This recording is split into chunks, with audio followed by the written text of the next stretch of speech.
um pouco mais de uma tradicional garrafa de refrigerante.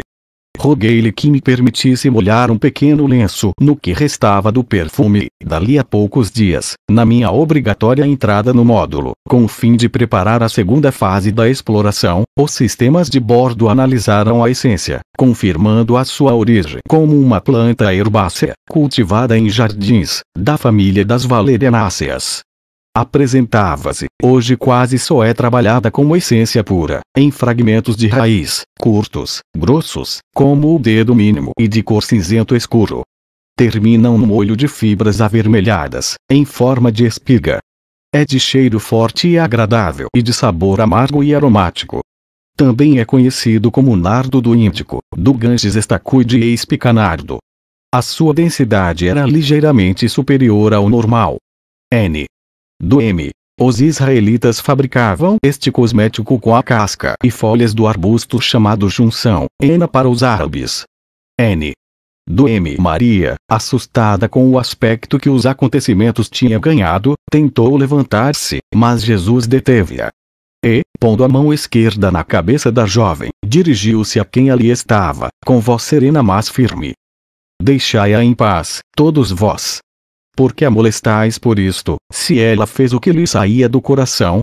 A vós, que murmurais e dizeis que este unguento devia ter sido vendido e o dinheiro dado aos pobres, deixai-me dizer-vos que sempre tereis os pobres convosco para que possais assistir-lhes a qualquer momento que bem vos pareça, porém, eu nem sempre estarei convosco.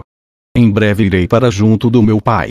Depois, assestando aquele olhar, a que nem parecia escapar o ondular das chamas das candeias, nos olhos de Judas Iscariotes, continuou num timbre muito mais enérgico.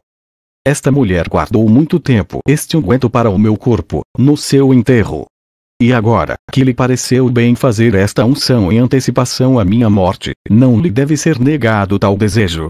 Ao fazer isto, Maria a todos vos censurou, pois com este ato evidencia fé no que lhe disse sobre a minha morte e a ascensão até meu Pai do céu.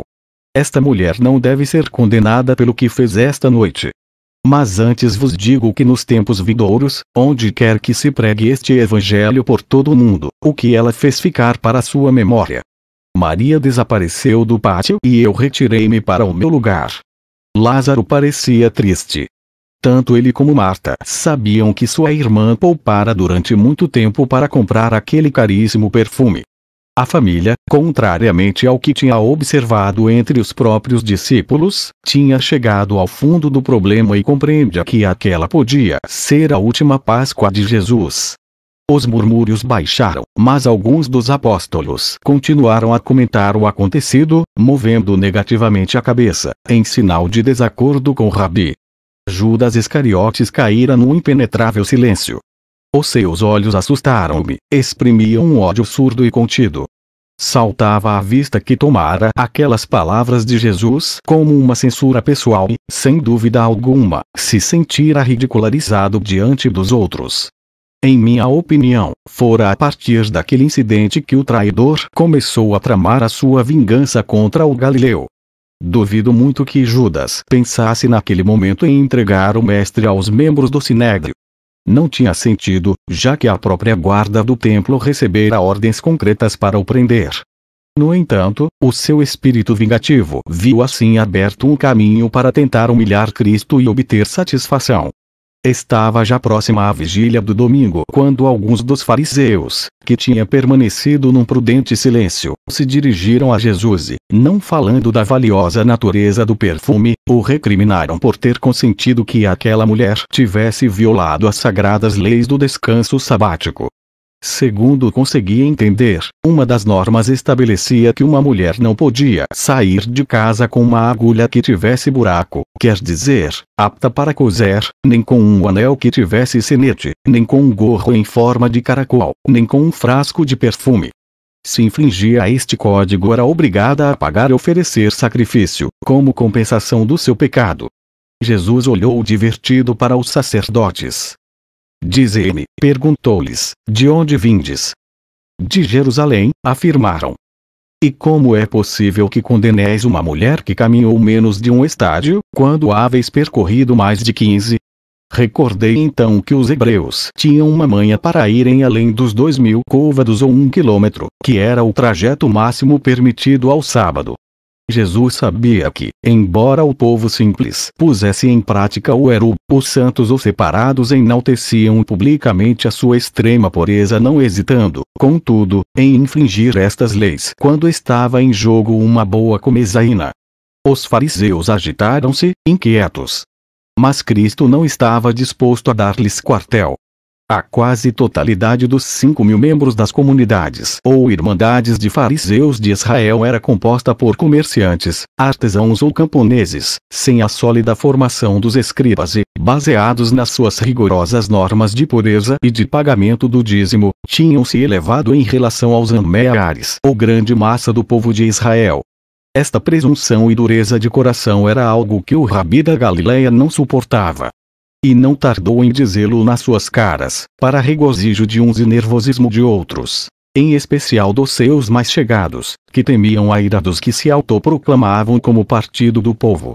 O conteúdo da pequena jarra representava cerca de 300 gramas de essência de nardo índico. O seu valor andava à volta de 300 denários. Com 200 se podia dar de comer a umas 5.000 pessoas.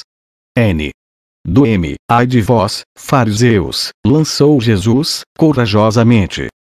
Sois como um cão deitado no estábulo dos bois, nem come ele nem deixa comer os bois. Quem és tu? Esgrimiram os representantes de Caifás com ar de suficiência, para nos ensinares onde está a verdade.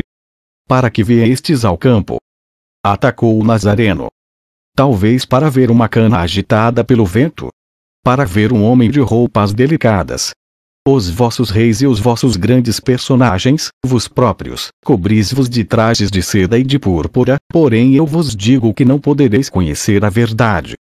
24 profetas falaram em Israel e nós seguimos o seu exemplo. Os convidados voltaram os seus rostos para Jesus. Mas o galileu continuava imperturbável. O seu domínio da situação crispara os ânimos dos fariseus. Falais dos que estão mortos e escorraçais o que vive entre vós. Diz-nos quem és para que acreditemos em ti, responderam. Observais atentamente a superfície do céu e da terra e não haveis conhecido aquele que está entre vós, e, virando o olhar para mim, acrescentou. Não sabeis conhecer este tempo, uma onda de sangue me subiu do ventre. Os fariseus optaram por se levantarem, renunciando àquela batalha dialética. Entre expressivos sinais da indignação, lavaram as mãos nas bacias. Mas Jesus não tinha terminado. E antes que tivessem abandonado o recinto, atirou-lhes. Ai de vós, fariseus!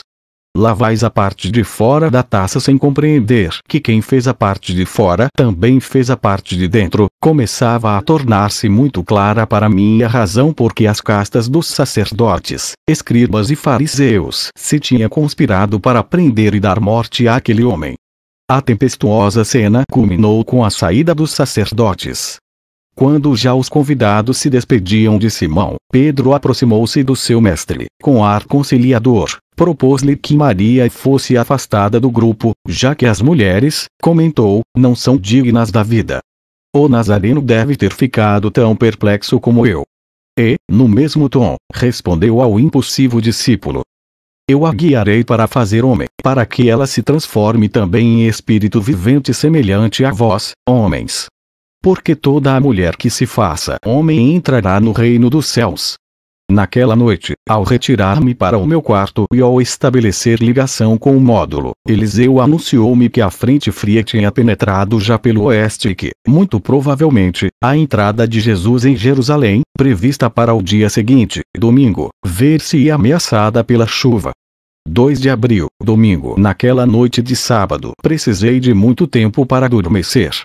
Tinham sido demasiadas as emoções, mas, principalmente, havia algo que me preocupava. Por que se manifestara Jesus daquela maneira sobre as mulheres? Depois de muito meditar, só pude chegar a uma conclusão. O Nazareno tinha consciência da deprimente situação social da mulher e propunha-se melhorá-la. nos estudos que tinha precedido a Operação Cavalo de Troia, eu tivera a oportunidade de verificar que, na quase totalidade do Oriente, e Israel não era a exceção, o papel da mulher na vida pública e social era nulo. Porém, os textos e documentos que eu manipulara na minha preparação estavam muito distantes da realidade. Pelo pouco que observara, o desprezo dos homens pelas suas companheiras bradava aos céus.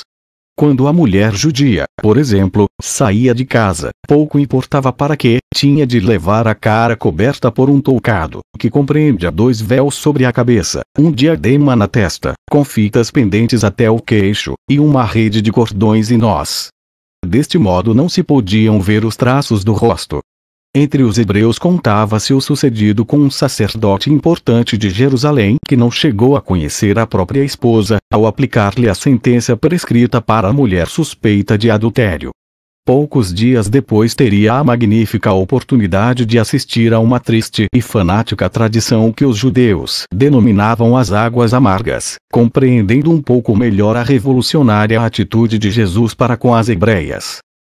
A mulher que saísse do seu lar sem levar a cabeça coberta ofendia a tal ponto os bons costumes que o seu marido tinha direito, segundo os doutores da lei, até o dever de a repudiar sem ser obrigado a pagar-lhe a soma estipulada em caso de divórcio. Pude verificar que, neste aspecto, havia mulheres tão rigorosas que nem em sua própria casa se descobriam. Foi este o caso de uma tal Kingit que, segundo se conta, viu 7 filhos chegarem a sumos sacerdotes, o que se considerou uma recompensa divina pela sua austeridade.